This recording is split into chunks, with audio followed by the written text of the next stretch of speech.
Road तो थी नहीं, एयरपोर्ट तो था ही नहीं, विकास तो हुआ ही नहीं था, मोबाइल फ़ोन आया ही नहीं था, इंटरनेट था ही नहीं, पढ़ाई हुई नहीं थी। ये सब हुआ है 2014 के बाद। धरती पे बैठना है। अब इसके लिए हम चाहे जनता का सर कुचलें, उनके पेट पे लात मारे। कांग्रेस ने पहले स्कूल बनाए, आज आप वोट देने वहाँ जाते हो स्कूलों में।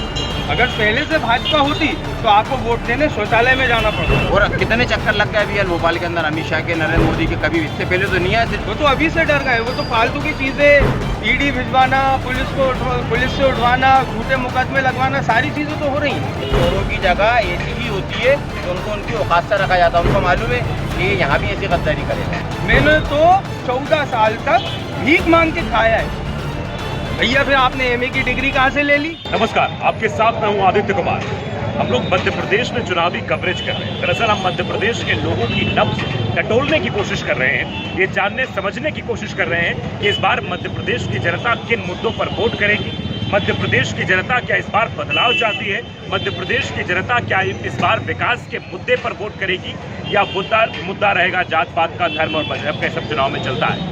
अब इस वक्त इतवारा पहुंच चुके हैं। जैसे मंगलवारा से आए थे, अब इतवारा में पहुंचे हुए हैं और इतवारा की जनता से बात करने की कोशिश करेंगे कि आखिर यहाँ की जनता क्या कुछ बदलाव चाहती है, या बल्कि को कौन कौन से मुद्दे चुनाव में हावी रहने वाले हैं। ये मध्य प्रदेश की राजधानी भोपाल है, समझ लीजिएगा। और भोपाल से हम भोपाल की राजनीति को समझने की कोशिश करेंगे। क्या लग रहा है भोपाल में क्या होने वाला है इस बार परिवर्तन होने वाला है। इस बार जो है धार्मिक मुद्दों की बजाय सामाजिक मुद्दों पर जनता वोट करने वाली है, क्योंकि अब वो तंग आ चुकी है। हिंदू मुसलमान और ये और वो जात पात धर्म, इसकी राजनीति से अब जनता तंग आ चुकी है। अब इससे जनता को इन सब चीज़ों से कोई लेना देना नहीं। जनता को चाहिए रोजगार, जनता को चाहिए महंगाई पे कंट्रोल, लगाम चाहिए, है ना।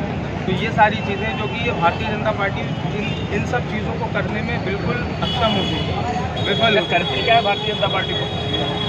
भारतीय जनता पार्टी सिर्फ हिंदू मुस्लिम करती है, इसके अलावा भारतीय जनता पार्टी के पास और काम ही क्या है? भाई गुजरात में जब नरेंद्र मोदी जी मुख्यमंत्री थे, तब वहाँ जो दंगा हुआ वो किसकी देन थी? भारतीय जनता पार्टी। अब आप बताइए, इन सब चीज़ों से जनता अब तंग आ चुकी है।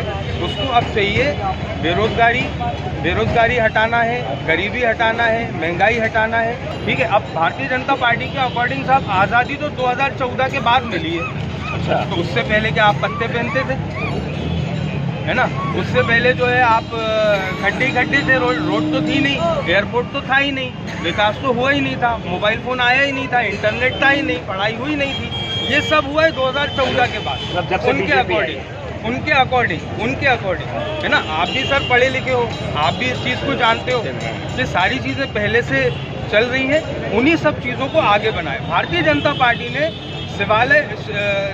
सिर्फ और सिर्फ लोगों को बेवकूफ़ बनाया है। हाँ, उन्होंने उन्नति के नाम पे शौचालय ज़रूर बनाए सर। अच्छा, हाँ सर, शौचालय ज़रूर बनाए, क्योंकि आज आप शुक्र करो कि पहले कांग्रेस थी, वरना आज आपको वोट देने की जो कांग्रेस ने पहले स्कूल बनाए हैं, आज आप वोट देने वहाँ जाते हो स्कूलों में।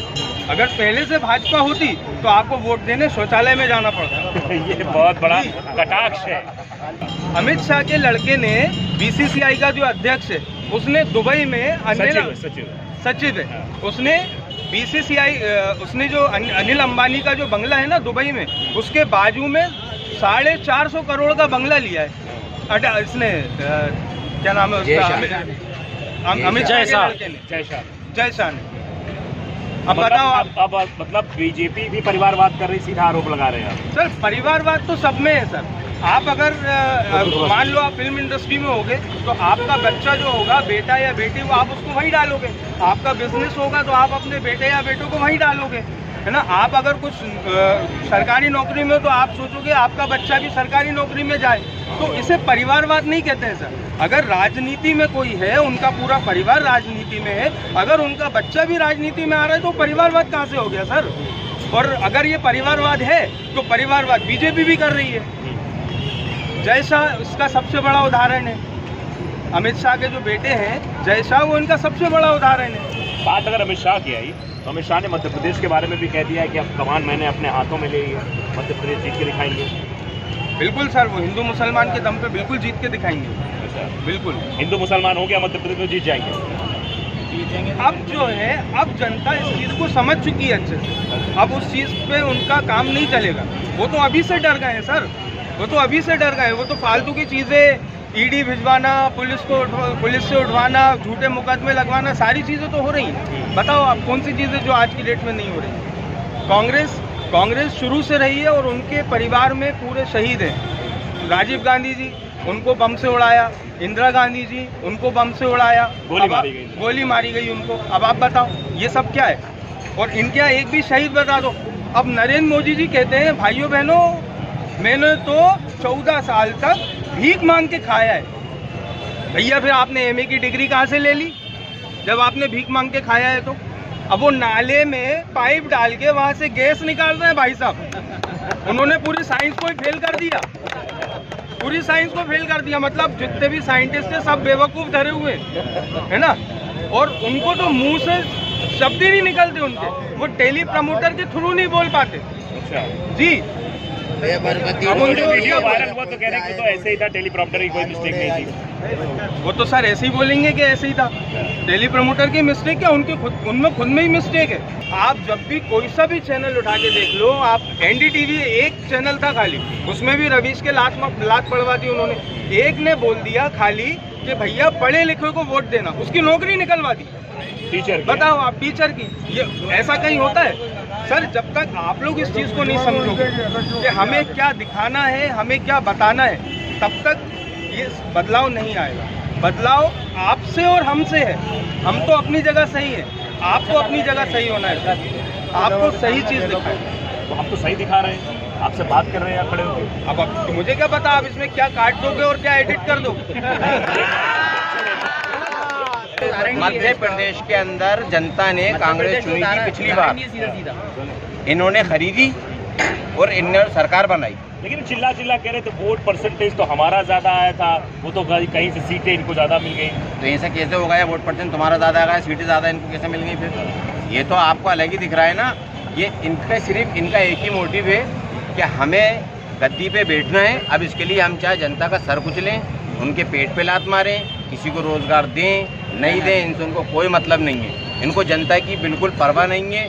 अभी कितना ही कुछ भी कर लो आप किसी के पास भी चले, आप पत्थर उठाओ, फेंक के मारो, और जिसके भी लगेगा उसको बुलाओ, पूछो क्या करते हो, क्या बेरोजगार हो। अच्छा, किसी मार लो, उठा के आप फेंक लो मध्य प्रदेश में। बीच सरकारी विभाग में भी जाओगे ना तो 8 दलाल बैठे होंगे पहले से वहाँ मौजूद। जो इंसान कोरोना काल में थाली से चम्मच बजवा के कोरोना को भगवाए, वो किस टाइप का इंसान होगा? सोचो आप सर। अगर पढ़ा लिखा होता तो और उस चीज को वो बताता कि बचाव करिए, ये करिए वो, लेकिन वो तो थाली बजवा रहे हैं सर, बर्तन पिटवा रहे हैं। और सबसे मेन मध्य प्रदेश से उनकी सरकार जा रही है, उसका सबसे बड़ा रीजन है सांसद होते हुए विधायक क्यों लड़वा रहा हो आप मंत्रियों को? आप अच्छा, मतलब कैलाश विजयवर्गीय रोड पे चिल्ला के कह रहे हैं कि साहब अगर कोई वार्ड में से किसी ने कांग्रेस को वोट नहीं दिया जिस वार्ड में से, मैं उसको 50,000 दूंगा। आप अभी से पैसे क्यों बांट रहे हो? आप तो बोले आपका तो लेवल है ना, आप तो सांसद हो ना। और कौन से उनके मंत्री 4 महासचिव हैं, और कितने चक्कर लग गए अभी भोपाल के अंदर अमित शाह के, नरेंद्र मोदी के। कभी इससे पहले तो नहीं आया, सिर्फ चुनाव के टाइम पे आपको मध्य प्रदेश याद आ रहा है। युवराज सिंधिया ने पार्टी छोड़ी, उन्होंने कहा सम्मान नहीं मिल रहा है, लेकिन जब वो बीजेपी में आए तो लोग ये कहने लगे कि वहाँ तो ये जब तक कांग्रेस में रहे महाराज रहे, यहाँ भाई साहब हो गए। भाई साहब का होगा, डॉग हो गए। क्या हो गए? आपने देखा नहीं डॉग?